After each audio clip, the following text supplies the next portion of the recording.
রাধে রাধে।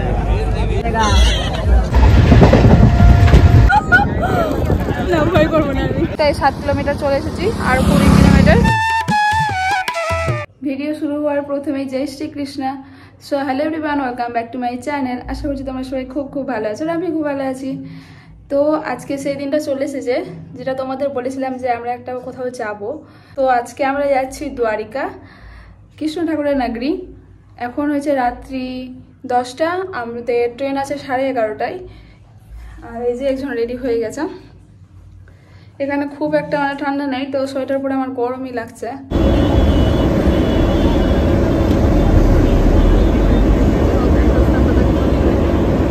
আমরা এখন রেলওয়ে স্টেশনে চলে এসেছি, আহমেদাবাদ জাংশনে। আহমেদাবাদ জাংশন আছে এটা, যাই হোক আহমেদাবাদ জাংশনে আমরা চলে এসেছি। প্রচণ্ড ভিড় ছিল। আমরা অ্যাকচুয়ালি বাসে আসলাম, মানে মেট্রো পাওয়া যেত না, তাই আমরা বাসে আসলাম। বাসটা ছিল, কিন্তু কালকে এবং পরশু হচ্ছে ছুটির দিন, তাই প্রচণ্ড ভিড়। সকলেই বাড়ি যাচ্ছে, ঘুরতে যাচ্ছে, যেখানেই যাচ্ছে আর কি মানুষ।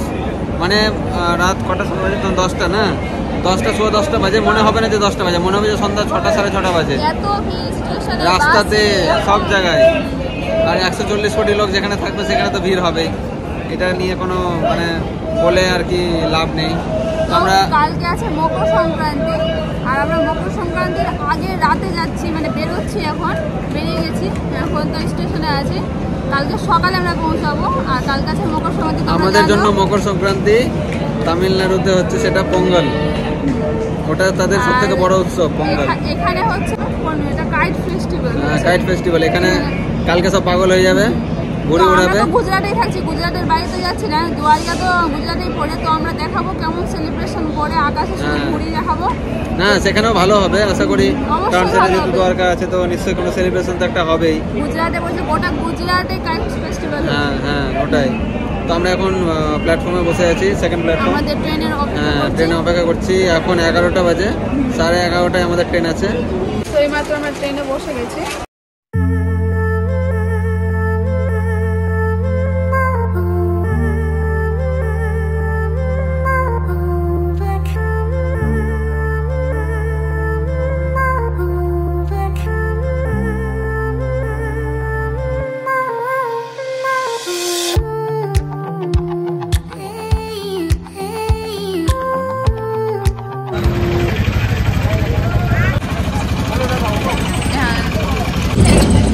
আমরা এখন বেরিয়ে গেছি অটোতে করে।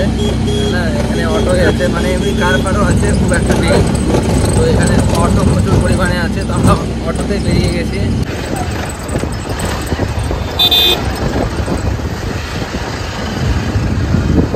তো আমরা অটো থেকে নেমে গেছি, আর 20 টাকা করে অটোর ভাড়া নিল। আমরা সেটেলে আসলাম। এখন আমরা মন্দিরের দিকে যাচ্ছি, ওখানে গিয়ে বুঝতে পারবো আশেপাশে কেমন থাকার জায়গা আছে। আমরা এবার অনলাইন বুকিং করে নিই হোটেলের, বা হচ্ছে যেখানেই থাকি গেস্ট হাউস। তখন দেখছি কোথায় থাকবো, এখানে তো অনেক রকমের ব্যবস্থা আছে থাকার জন্য। তো তোমরা দেখতে পাচ্ছ আমাদের পেছনে সামনে কত ভক্তবৃন্দ এসেছে আমাদের দ্বারকাধীশে।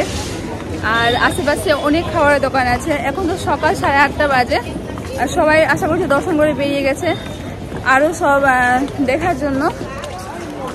আর প্রচুরই লোক আছে। এই সময় নাকি দ্বারকাধীশ আসার ঠিক সময়, কারণ ঠান্ডার সময় সবাই আসে। তো যাই হোক, এখন আমরা হোটেল নিয়ে থাকার একটা ব্যবস্থা করি, তারপর হচ্ছে তোমাদের সাথে কথা বলছি। A few moments later. তো গাইস, আমরা রেডি হয়ে বেরিয়ে গেছি মন্দির দর্শনের জন্য। প্রথমে তো আমরা হোটেল নিলাম, তারপরে গোমতী ঘাট আছে ওখানে, যেটা তোমাদের আমি পরে দেখাবো। আমাদের হাতে অনেকটাই সময় কম ছিল, তাই আমরা তাড়াতাড়ি করে স্নান করে রেডি হয়ে এই যে স্কুটিও রেন্টে নিয়ে নিয়েছি। রেন্টে নিয়ে এখন আমরা যাচ্ছি বেট দ্বারকা, যেটা একটা আইল্যান্ডের মধ্যে আছে। তো ওটা অনেকটাই দূর আছে, ওখানে পড়ে। তো দূরেরগুলো আজকে আমরা এক্সপ্লোর করে নেব, তারপরে কালকে আবার মানে কাছে যেগুলো আছে আমাদের দ্বারকাধীশ, ওটা আমরা কালকে দর্শন করব। যেটা বেট দ্বারকা যাচ্ছে সেটাও মানে দ্বারকাধীশেরই মন্দির আছে, মানে ওই নিবাস একটু কিছু আছে ব্যাপার। তো যাই হোক, গিয়ে তো বুঝতে পারবো।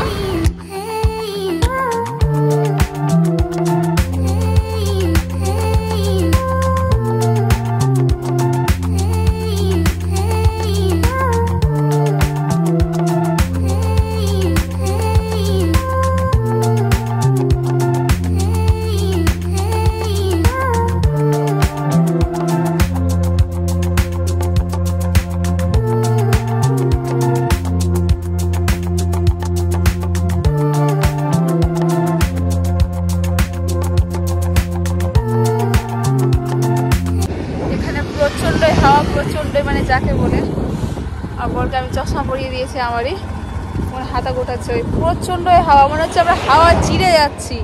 আর এখান থেকে মানে আমাদের রুম থেকে 27 কিলোমিটার, তো আমরা অনেকটাই 7 কিলোমিটার চলে এসেছি, আর 20 কিলোমিটার। আমরা এখন অখাতে যাচ্ছি, আর মনে হচ্ছে লাস্ট গ্রাম আমাদের ইন্ডিয়ার ওখানেই আছে। তো আস্তে আস্তে সবগুলো শেয়ার করবো। চলো চলো। প্রচণ্ড হাওয়া, আমার একটু সর্দিও লেগে গেছে। তো এখন তো আমরা দ্বারকাধীশ দর্শন করিনি, মানে যেটা দ্বারকাতে আছে ওটা আমরা কালকে দর্শন করবো।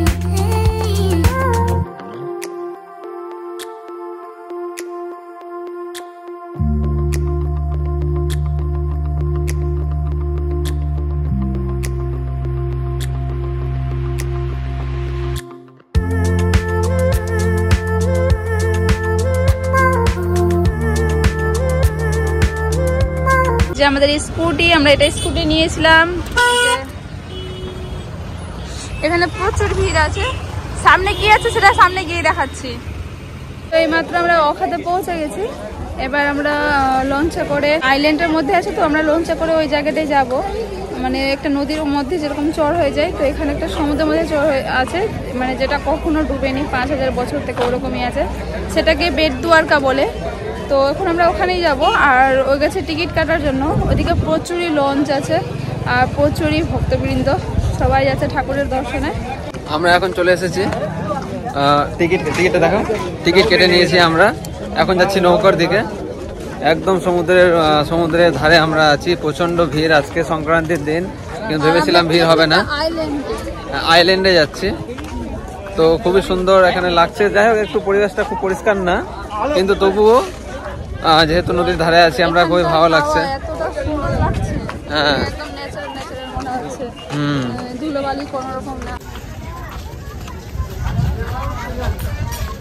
এই যে ব্রিজটা নতুন তৈরি হচ্ছে, এই ব্রিজটা তৈরি হয়ে গেলে তখন গাড়ি নিয়ে যাওয়া যাবে।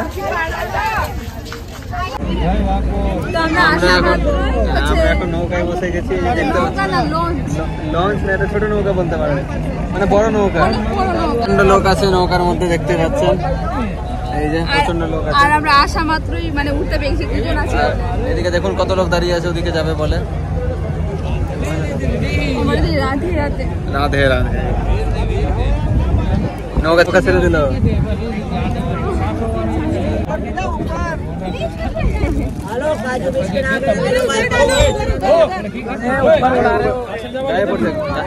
গায়ে পড়ছে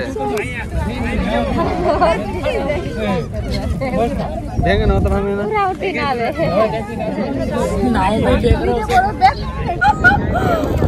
ভয় করবো না আমি, আমার হাতে আসবে।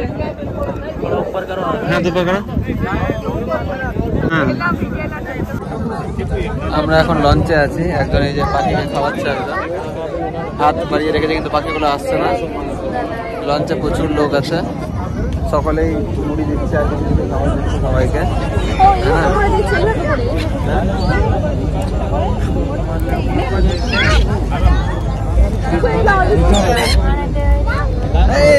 ধরে নিয়েছিল দাদা যখন আসবে, যখন পাখিগুলো আসবে।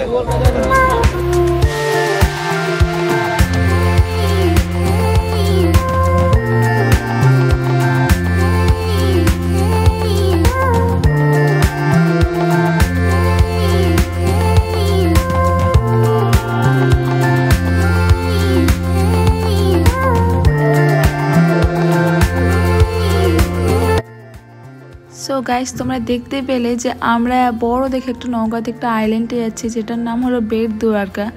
বেট দ্বারকাতে সুদামা শ্রীকৃষ্ণের সঙ্গে দেখা করতে এসেছিলেন, যেটা আমরা সকলেই জানি। তো সেই মন্দিরেই দর্শন করতে যাচ্ছি। অবশ্যই ভিডিওটা তোমরা কন্টিনিউ দেখতে থাকবে।